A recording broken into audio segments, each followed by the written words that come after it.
confession to make. And that is, unfortunately, these glasses are fake.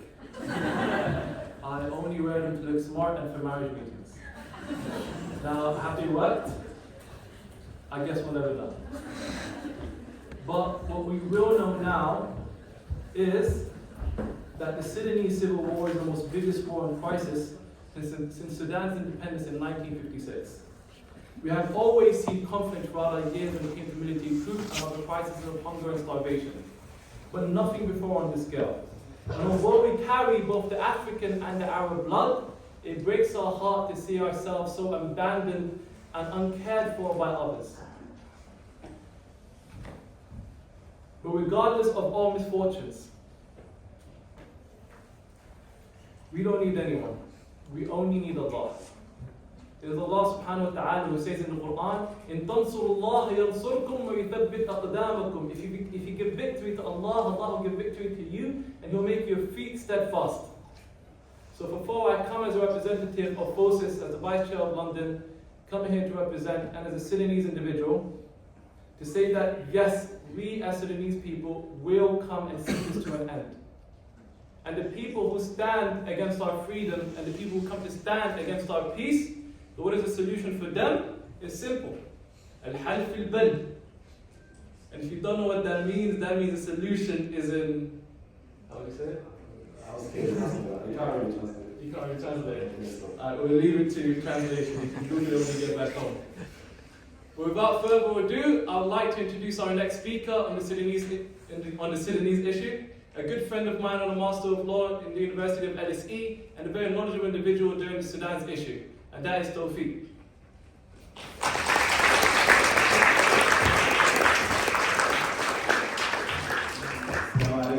Thank you everyone for attending.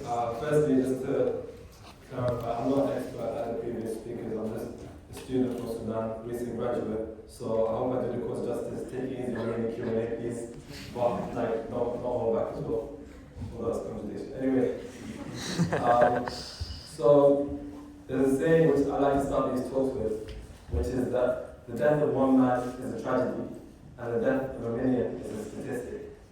And I think that really encapsulates the conflict in Sudan, because as was pointed out by Ms. we're really desensitized to conflicts in Africa, and our attention isn't really drawn. They have an inability to capture our attention or imagination, I suppose, unlike other conflicts. But I believe that the story of Sudan is so much more than just another failed state in Africa or failed state in the world. I think it's the story of a dream which was stolen from us by domestic and foreign powers. So I'd like to take you through this story of a fight for freedom, which is as old as Sudan itself. Sudan is a young country established in the 1950s, as were many following the Second World War. And although it's a young country, it has many stories of revolutions and dreams suppressed. And if you were to go to Sudan, you'd see many streets, public venues, parks, whatever, commemorating the names of martyrs who were lost in these revolutions, which solidify their legacy and incriminate those who suppress them. And unfortunately, this is a continuing theme. So, we were discussing the title for this event today, and I made a very intentional choice to pick this as the title. So, the title, Ignoring the War on Sudan and its Civilians, has three key parts. The first word is ignoring. And the war in Sudan is often referred to as a forgotten war, in the sense that people just heard about it and forgot. But I posit that it's actively ignored. And the world powers who are involved, who are not just aware but involved in this war, would support that. The second key part of this title is that it's a war on Sudan rather than in Sudan. So it's not just a war between parties in the country, but it's a war on Sudan itself, on Sudan's identity as a nation, on Sudan's future prosperity, on the civilians, which takes me to the last part of the title. I don't believe that the war in Sudan is a civil war in a traditional sense, because neither side can win full claim to representing the interests of civilians. Whilst there is a clear favourite from a civilian perspective, neither of them has acted accordingly. Sudan is the world's largest displacement crisis. In fact, it's history's largest displacement crisis. I read the report and it's literally this morning. I wasn't surprised by it at all. There's a genocide unfolding in Sudan, just as we saw at the beginning of the 21st century in Darfur. Starvation is being used as a war tactic, and war crimes are being committed by both sides. So I want to tell you the story of how this war came about, giving you the context, the revolution which set up the opportunity for this war to break out, and then detail the war so you understand how we got to this point and why it's so tragic, beyond the statistics. So, just a brief rundown. The tradition of the October Revolution started with the first dictator of Sudan, or first military ruler, Ibrahim Aboud, who was essentially overthrown or ousted following violent crackdowns on student-led protests, which is a constant theme in Sudan's many revolutions. Sudan's October Revolution was the first time in African history where popular revolution overthrew military dictatorship. The second dictator was Jafar al-Numeri, who, under his rule and oppressive policies and alienation of the south part of Sudan, which is ethnically distinct, culminated in a civil war which resulted in a splitting of Sudan and the secession of South Sudan in 2011, which remains today the world's youngest country. In 1985, Sudan al-Dahab, who was Numeri's defense minister, ousted him and replaced him with Sadiq al-Mahdi, who was the last civilian prime minister of Sudan, and in the final democracy which we saw to date. The key point here is that the tradition of the October Revolution is as old as Sudan itself. A revolution is constantly stolen from under our noses. Now, the most important for my purposes and my generation's purposes was the dictatorship of Omar al-Bashir, who took power on the 30th of June 1989. And this has been the one which has defined the lives of my generation as well as the previous generation. In 1990, 28 army officers attempted to sort of restart the cycle by throwing another coup on al-Bashir. However, he had learned the lessons presently from the previous dictators. He managed to suppress this coup and implemented a policy known as Tamkeen, which involved essentially replacing those within institutions of the government, such as the army, with government loyalists. And this is what one of my friend's grandfathers, who was an army officer, very widely referred to as what we call the end of the Sudanese army, as we know it. This is a very key point I want you to remember. The Sudanese army, as there's many military factions involved in Sudan. So the weakening of the army as an institution in Sudan, starting from the beginning of Bashir's reign, has set the stage for what is now the war unfolding today in Sudan. So keen to not repeat the mistakes of the past here, Bashir replaced loyalists, replaced military personnel, civil people with loyalists known as Kazan, locally referred to as Kazan. No need to get into the definitions. But under the rule of the Kazan in Sudan, we saw suppression unlike under the previous dictatorships, despite them being dictatorships. Everything from the arts to divergent political opinion was suppressed in a manner which had not been seen before. Even khutbahs in mosques were infiltrated with pro-regime propaganda. You see massacres occurring on the streets, suppression of Muslims within our own country, and yet the khutbahs in the mosques were completely ignored, to the point where people really didn't understand the lines between what was true in Islam and what was that Islam of the government essentially became blood. Political opponents were often detained in the notorious ghost houses, which earned their name from people disappearing behind their walls and being tortured, and only the screams from behind the walls escaping. In 1993, Sudan was endorsed as a state sponsor of terrorism for harboring terrorists, as sanctions were set and were imposed by the US on Sudan, which would define the course of the country's economy for the next 25 or so years. But in spite of this, 80% of the government's GDP was spent on military resources, not necessarily for the Sudanese army, which I mentioned was weakened, but other militias, which I'm going to refer to now. So alongside the Sudanese army, which is mentioned in the middle, I apologize for my poor PowerPoint skills, I was in a rush. But basically, the Sudanese army is that which I just described. It's the official military institution of the country. On the Left side, you've got the National Intelligence and Security Services, which you can conceive of as the equivalent of the CIA. It's responsible for media censorship and suppressing activism as well as general intimidation tactics. And then you have militias such as the Janjaweed or the RSF, the Rapid Security Forces, which is its rebranded name. There's many militias in Sudan, or there were at least at the time of Bashir, but I'm just going to focus on the RSF for today because it's one of the warring factions alongside the Sudanese armed forces, the one in red in the middle. Now, the RSF started off as a group of tribal militias, but has evolved into a growing sophisticated war machine, which was backed by Bashir's short-sightedness and now is backed by international powers. We seek to use them as a proxy in Sudan. Bashir would reward those in charge of militias with parts of Sudan, the resources in Sudan while the population starved. Now, for context, I'm going to speak about the Darfur genocide, but I'm going to speak about how it came about, where the RSF comes from as a militia, when it started off as a Janjaweed. So Sudan exists at a crossroads between two major ethnicities in the African continent. You've got the Arabs in the north and the east, and you've got the sub-Saharan Africans, generally speaking, in the west and the south.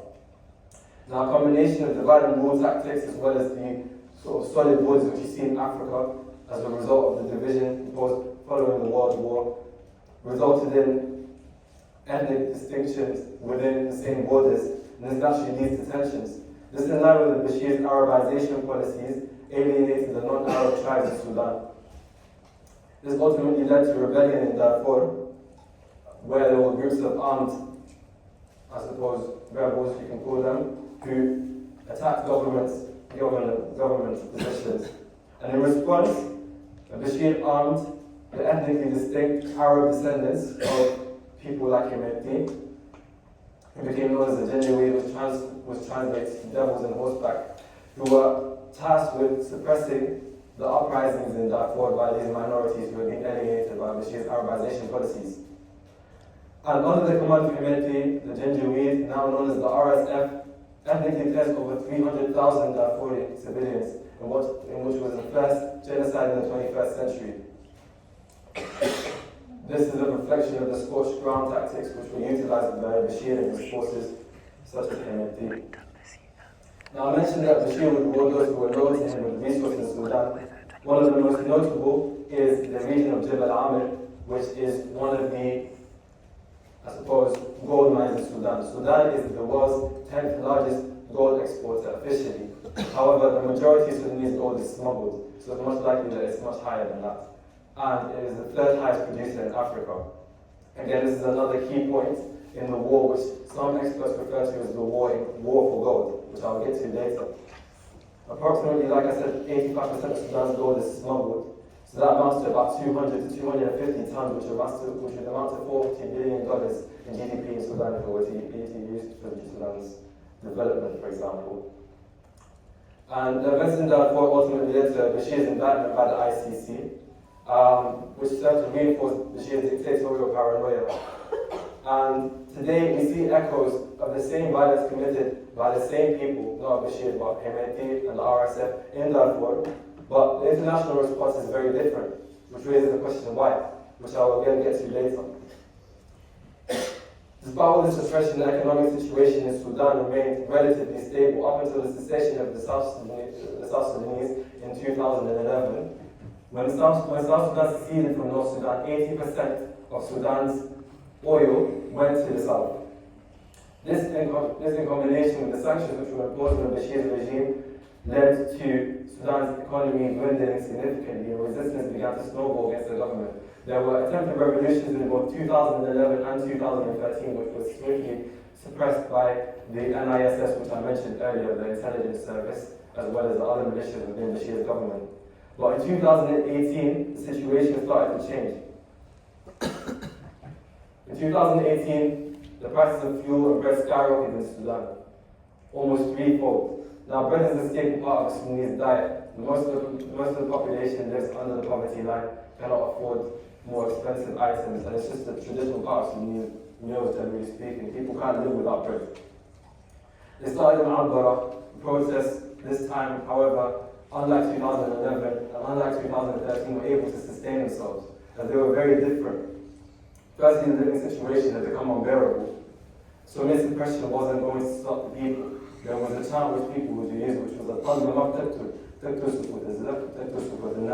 which is the bullet doesn't kill, but the people's silence will. The protests this time were different because they were entirely non-violent. People would respond to security crackdowns, which is attempt to instigate violence, to attempt violent responses and justify further aggression with Sunniya, with the Haramiyya, which is a chant which translates roughly to peace, peace against the thieves. The protests were well organized by Sudan's youthful population and neighborhood committees. Like I said, they were led by the youth who had the energy to sustain the protests. All they knew was oppression. Their lives had been defined by Bashir and his regime. And they had aspirations. The youth of Sudan's population really reinforces the tragedy as the median age is around 18. So with the war going on right now, the world's largest humanitarian crisis in the country, where the median age is around 18, I suppose is a reflection similar to that which is happening in Gaza, which is there's a fear of a lost generation in Sudan. Protesters would set up barricades, and it was customary to even hide in strangers' houses during security crackdowns. I really like this photo which is currently on the screen because I really think it symbolizes the power disparity but also the resilience of the Sudanese youth. And this one as well, where protesters being taken in the back of one of the malicious trucks or the intelligence service trucks to potentially Ghost House or wherever they took people. Despite this, however, despite this oppression, marches would only grow. And it became almost inevitable that you would lose someone close to you, be it a family member or be it, Sudan's a tight-knit community, it could be anything, to be honest. So people really started to embrace the revolution, and mothers' cries would be common in the streets of Sudan. Murals would begin to pop up, which really symbolized the revolution and sort of went back on the policies of Bashir's attempts to suppress that. Sudan was changing really rapidly. I recall going to Salat al-Jumu'ah, and even then, we started to become informed by one of the more, I suppose, fearless shuyukh about our rights as Muslims to defend our property.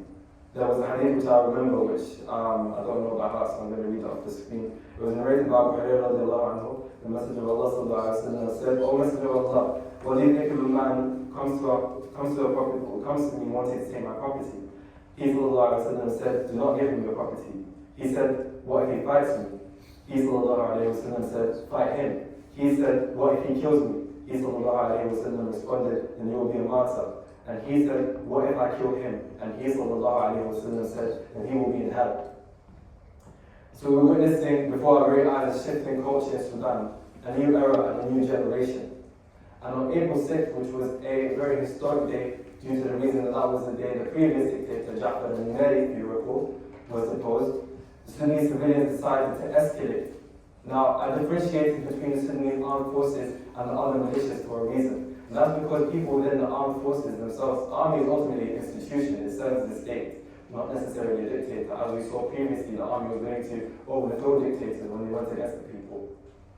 So there was an idea amongst the protesters that we could get the Sudanese armed forces to take a stance against Bashir, to topple the dictatorship, to take a definitive stance in the protests. They've often been passive. Although they wouldn't suppress the protests, they were passive. They wouldn't interfere with the NISS when they were suppressing the protesters. You would occasionally see videos of army soldiers chanting with the protesters or raising peace signs. But generally speaking, they hadn't taken a definitive stance until that day.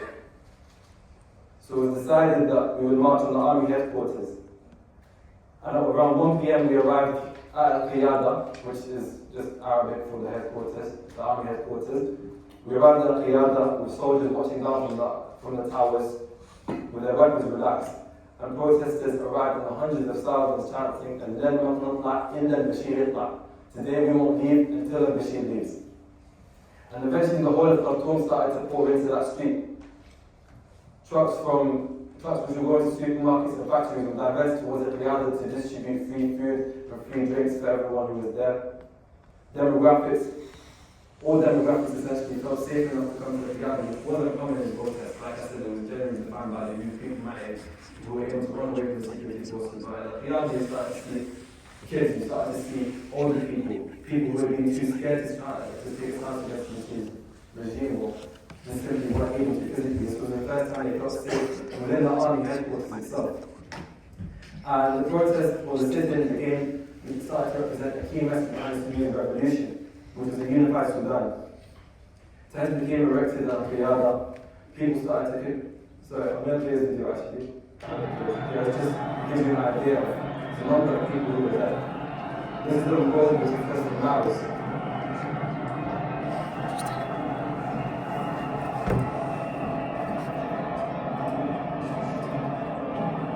So I'm gonna speed up. Sorry, I didn't rehearse this. So tents were erected at Qiyada. People cooked in bulk, medicine, makeshift schools. It was estimated that there were 1 to 3 million people on Qiyada that day. Despite this, the NISS attempted to suppress the sit-in, but the army took a stance against that. Soldiers like Hamid represent those who were within the army. Although it's a flawed institution with corrupt leaders, we have people within the army who are willing to defend the people. And on the 11th of April, Ahmed Bashir was overthrown. Let's get this part again, because it's not necessary, it's essentially a footnote. But Bashir was overthrown and replaced by essentially his right-hand man. But the protest kept on going. The Friday Fair was commissioned at Qiyada on the 12th of April. And Abdel Fattah al-Burhan, who is now the leader of the army, took over. Burhan had the advantage of being less well known. Although he was part of Bashir's regime, people just didn't know him as much. But he was complicit in the previous crimes of Bashir's regime. He was in fact a military regional commander during the Darfur genocide in 2003. This is a train which arrived from Anbara, again a symbol of the revolution. Anbara was, again, if you recall, the first city in which protests started in Sudan. However, despite this, negotiations between Abdel Fattah al-Burhan and Hemeti, who had joined the military to protect the protesters at the time, the negotiations which the military was conducting with civilians started to stagnate, and the RSS presence at Qiyada became increasingly noticeable. And at 4:30 a.m. on the 29th of Ramadan, or the 3rd of June, the RSF brutally ambushed the sit-in at Qiyada. We saw tactics similar to those which unfolded in Darfur in 2003 in Khartoum. We just got a small taste of that, with tents at Qiyada being burned with people inside them, many being assaulted and raped, bodies being drowned in the Nile, and hospitals being attacked and raided. These are all themes which we see repeating in the war in Sudan. Following that, there was an internet blackout in Sudan, where the military proceeded in a month-long reign of terror, where RSF trucks were parked on essentially every street in Khartoum, and I can't speak for the rest of Sudan because I didn't live there, but I presume that it was a similar sort of repression. And the internet blackout lasted everywhere. However, despite this, the army made a fateful mistake. As I informed you, the reason why protest was so strong is that it was common for you to lose someone who was close to you, or it was almost impossible to avoid that. And one of the people who died during the massacre at Al-Qiyada by the RSF, where the army stood passively, was Muhammad Hashim, whose friends started donning his blue profile picture, which became a symbol of the Sudanese revolution. Despite the internet blackout, Sudan found itself more connected with the rest of the world than it ever had during the revolution, as influencers and pages all across social media started using Muhammad Hashim's profile picture as their own. Sudan gained a lot of traction, which ultimately led to the build-up to the June 30th protests, where, in spite of the massacre at Qiyada, and in spite of increasing oppression, our resistance grew stronger. Every street in Sudan effectively became like the Qiyada, like the military headquarters. It was estimated that between 5 to 10 million people went out to protest that day, despite the oppression in the military.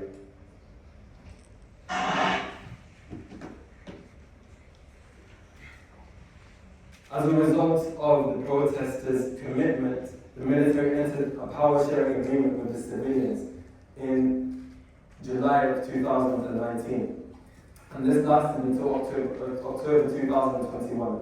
In this transitional agreement, the power of government was to be handed over to civilians within 2 years. The military decided to embark on a sort of soul-searching mission where they sort of learn about democracy from some of the most democratic countries in the world, such as Egypt and the UAE. These two countries, as well as other countries, remain active in the war, and they enabled the generals Hemeti on the right and the Burhan to maintain divergent policies despite acting in a supposedly unified transitional government. And on 23rd of October 2021, the inevitable happened. Following civilian parties failing to unite behind the cause of the revolution, the military staged a joint coup where the RSF and the Sudanese armed forces under the command of Hemeti and Burhan overthrew the civilian politicians in transitional government. This resulted in a revised power-sharing agreement, where more power was allocated to the military and less to the civilians. Again, I'm brushing over the details, but one of the key points is that the proverbial can was really kicked down the road about how the RSF and the army was operating together. There was an issue of the RSF, which is a militia, being incorporated into the army, which is an institution. And Mehdi wanted this to take place over 10 years, and Khan wanted it to take place over 2 years. And that brings us to today's current issue, which is the war. Following this disagreement, on the 15th of April 2023, a war kicked off, starting in Khartoum, Sudan. I had my family and friends, many of them in Sudan at the time, who were witnessing the war unfold on television and seeing the same smoke blasting outside their windows, with the sounds of rocket and heavy artillery being fired within civilian neighborhoods. People started sending us pictures of their houses and their neighborhoods being obliterated. And helicopters started to fly very close to people's houses on a daily basis.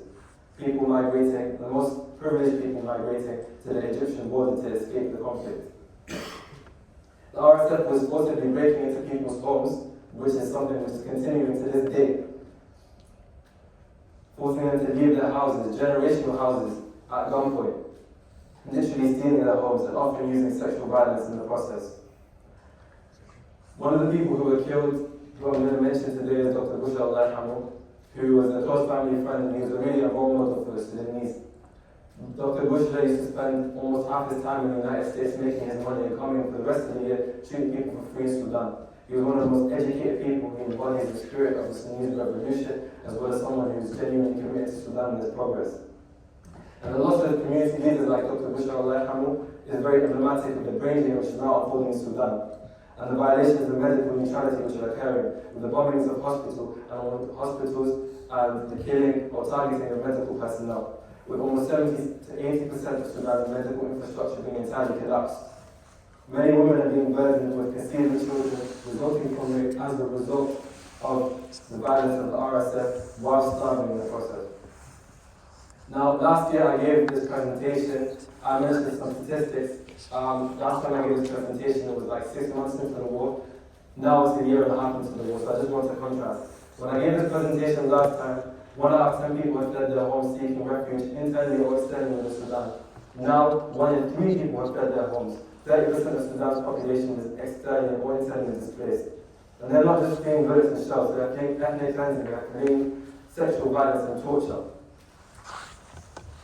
Last year I gave this presentation, 3.8 million have been internally displaced. 1 year on, 11 million people have been internally displaced.